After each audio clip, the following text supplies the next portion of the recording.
This is Business Week Armenia, ＳիվիլNeթ's weekly economic digest. Here's what's making headlines in Armenia this week.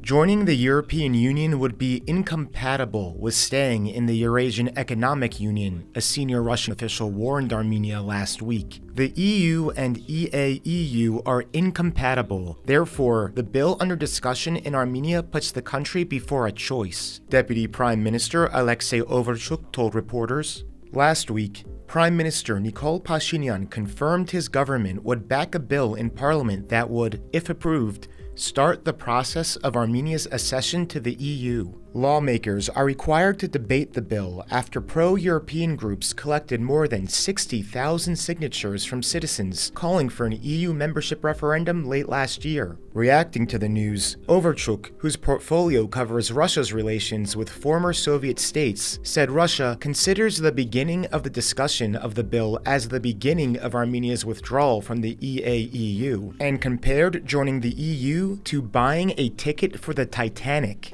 No timeline has been made available for Parliament to debate the EU bill, whose approval would not constitute an actual application for membership, but rather a political signal of Armenia's intent to join. Pashinyan has previously indicated he would only apply to join the EU if a majority of voters support such a move in a national vote. Despite Yerevan's accelerating moves in recent years closer to Brussels and away from Moscow, Armenia's economy remains highly dependent on Russia. Leaving the EAEU, which promotes the free movement of goods, services, capital, and labor among members, would have broad economic impacts for Armenia. From last January through October, the last period for which figures are currently available, Armenia's trade with the EAEU topped $11.1 billion, while trade with the EU totaled just $1.9 billion.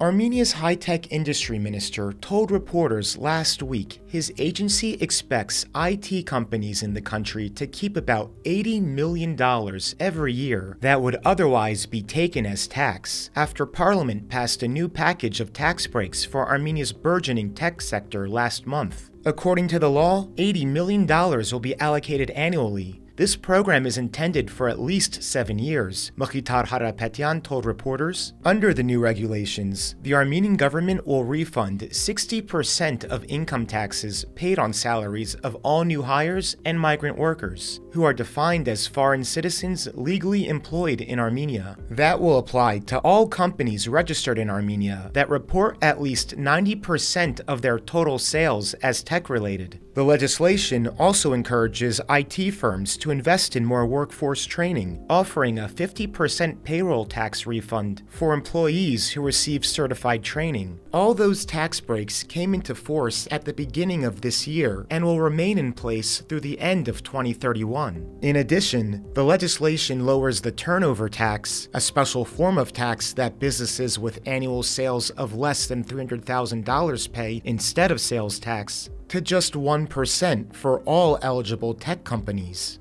Armenian IT companies paid about $160 million in taxes from last January through September, the last period for which figures are currently available. The tech sector is often seen as Armenia's most dynamic and promising industry, and currently employs some 30,000 people, including thousands of Russian migrants. Armenian tech companies have long benefited from preferential tax treatment and generous government support.